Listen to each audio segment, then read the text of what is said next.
इस वीडियो में मैं आपको बताऊंगा कि हम मनीवाइट से फाइल को कैसे लॉगिन कर सकते हैं। तो अगर कस्टमर की फाइल मनीवाइट से लॉगिन करनी है तो इसके लिए सबसे पहले हमें मनीवाइट का पोर्टल ओपन करना पड़ेगा। ठीक है, जब हम मनीवाइट का पोर्टल लॉगिन कर लेंगे तो पोर्टल कुछ इस तरीके से दिखेगा। यहाँ पे हमें कस्टमर का मोबाइल नंबर एंटर करना होता है। ठीक है, जब हम कस्टमर का मोबाइल नंबर एंटर कर देंगे तो उसके मोबाइल नंबर पे यहाँ पर एक OTP आएगा। ठीक है, तो आपको गेट OTP पे क्लिक करना है। जब आप OTP पे क्लिक कर देंगे और कस्टमर का OTP आएगा तो वो OTP आपको यहाँ पर एंटर करना होता है, जो कस्टमर का आएगा OTP। ठीक है, जब आप OTP एंटर करके सबमिट करेंगे तो नेक्स्ट पेज ऐसा ओपन होगा। ठीक है, यहाँ पे आपको कस्टमर की प्रोफाइल एंटर करनी है, जो जो डिटेल दे रखे हैं वो सारी यहाँ पे फिल करनी है, जैसे कि ऑक्यूपेशन सैलरीड है या सेल्फ एम्प्लॉयड है। हम जानते हैं पर्सनल लोन सैलरीड पर्सन को मिलता है तो हम सैलरीड सेलेक्ट करेंगे। ठीक है, उसके बाद एप्लीकेंट का पैन नंबर एंटर करेंगे।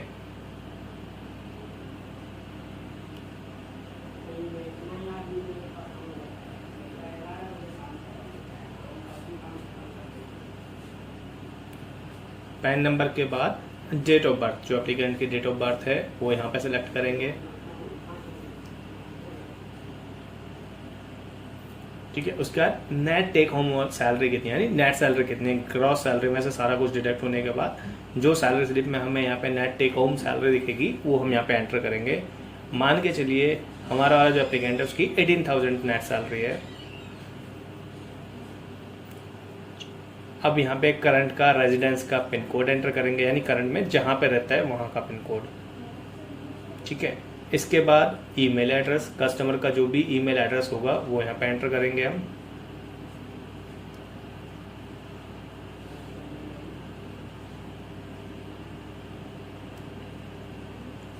Next is salary payment mode, कि कस्टमर की सैलरी कैसे आती है, बैंक ट्रांसफर, चेक, कैश या IMPS। तो आपको पता है ज़्यादातर कंपनी बैंक ट्रांसफर प्रीफर करती है। अगर कस्टमर की सैलरी कैश में आ रही है तो लोन के लिए एलिजिबल नहीं होता, तो हम बैंक ट्रांसफर सेलेक्ट करेंगे। अब एम्प्लॉयर टाइप किस टाइप का, प्राइवेट कंपनी है, PSU कंपनी है, गवर्नमेंट डिपार्टमेंट में है, प्रोप्राइटरशिप है, पार्टनरशिप है, police, defence, school, college, hospital, तो हम यहाँ पे इनमें से सेलेक्ट कर लेंगे। मान के चलिए हमारा प्राइवेट कंपनी था तो हमने प्राइवेट कंपनी में सेलेक्ट कर लिया। अब एम्प्लॉयर की कंपनी का नेम, जहाँ पे एप्लीकेंट वर्किंग है उस कंपनी का नाम, तो वो हम यहाँ पे सेलेक्ट करेंगे। ठीक है, हमने कंपनी का नेम एंटर कर दिया है। अब हम कंटिन्यू पे क्लिक करेंगे।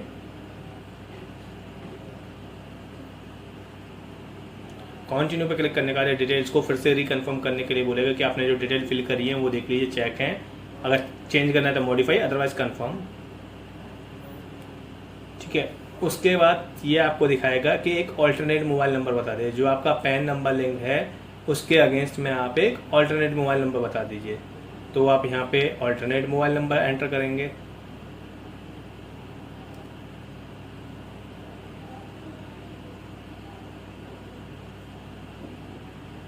ठीक है, फिर then alternate mobile number enter के बाद करने के बाद हम कंटिन्यू करेंगे यहाँ पे।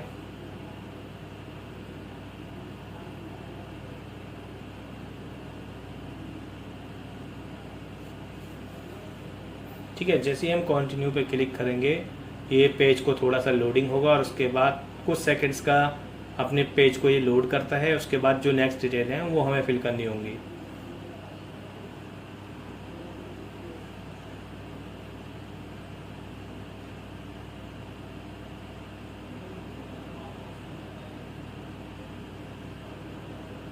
ठीक है, अब हम यहाँ पे देखेंगे हमने प्रोफाइल पार्ट हमारा कंप्लीट हो गया है। अब ये कह रहा है ये डिटेल वो भरते हैं, देन हम ऑफर पे चलेंगे।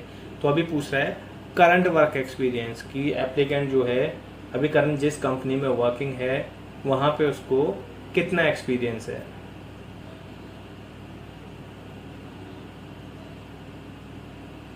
तो हम यहाँ पे करंट का वर्क एक्सपीरियंस सेलेक्ट कर लेंगे कि कितना है।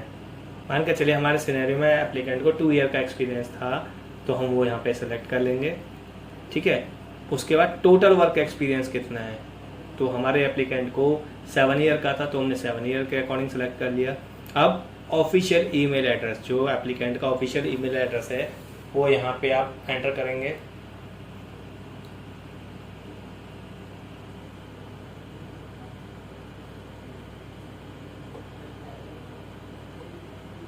ठीक है। एंटर करने के बाद कंटिन्यू, जब ये डिटेल फिल कर लेंगे कंटिन्यू, उसके बाद ये अपने पेज को रिफ्रेश करेगा और आप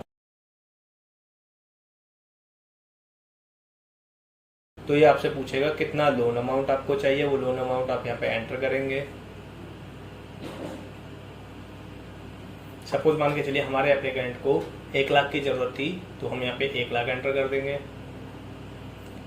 अब वो पूछेगा पर्पस क्या है लोन का, तो हम इसको सेलेक्ट करने के लिए यहाँ पे बहुत सारे ऑप्शन आते हैं, home renovation, deposit for rental, घर का कोई परचेज या व्हीकल परचेज करना है, ट्रैवलिंग के लिए चाहिए, वेडिंग के लिए चाहिए, एजुकेशन के लिए चाहिए, मेडिकल ट्रीटमेंट या अदर के लिए। तो हमारे केस में ट्रैवल या वेडिंग का लेके चलते हैं, ठीक है। इसके बाद जैसे हम कंटिन्यू पे क्लिक करेंगे, अगर एप्लीकेंट एलिजिबल होगा तो हमने जो डिटेल फिल की है, लाइक उसकी जो पर्सनल डिटेल और जो उसकी प्रोफेशनल डिटेल फिल की है, कितना लोन अमाउंट उसको रिक्वायर्ड है, जब नेक्स्ट लेवल पे अगर कस्टमर एलिजिबल होगा, उसका सिविल स्कोर अच्छा होगा या फिर उसकी इनकम अच्छी होगी, देन उसको नेक्स्ट पेज पे KYC का ऑप्शन दिखेगा हमें, जहाँ पे हमें कस्टमर का Aadhaar card, PAN card, salary slip, bank statement upload करनी पड़ेंगी। देन जब हम वो डॉक्यूमेंट अपलोड कर देंगे तो उसके बाद जो नेक्स्ट ऑप्शन आता है डिस्पर्स का, ये हमें दिखेगा कि कस्टमर का लोन जो है, जो हमने अप्लाई किया है 1 लाख का, उसमें से इतना अमाउंट इसके डिस्बर्स होगा, इतना प्रोसेसिंग फीस लगेगी, वो सारी डिटेल्स हमें वहां से आ जाएंगी। और अगर एप्लीकेंट नॉट एलिजिबल है तो ये हमें ऐसे दिखा देगा कि अभी आपकी प्रोफाइल जो है इस रीजन की वजह से एलिजिबल नहीं है। और आप रीजन भी पढ़ेंगे तो यहाँ पे लास्ट में रीजन भी लिख के आ जाता है कि किस रीजन की वजह से एलिजिबल नहीं है, ठीक है। तो यहाँ पे जैसे हमने ये देखा कि उसके किस वजह से एलिजिबल नहीं थी, वो कह रहा है कि अभी आपकी जो एप्लीकेशन है वो हमारे प्रोसेस को फॉलो नहीं करती है, तो आप 30 दिन बाद दोबारा से अप्लाई कर सकते हैं। तो ऐसे करके हम फाइल को लॉग इन करते हैं।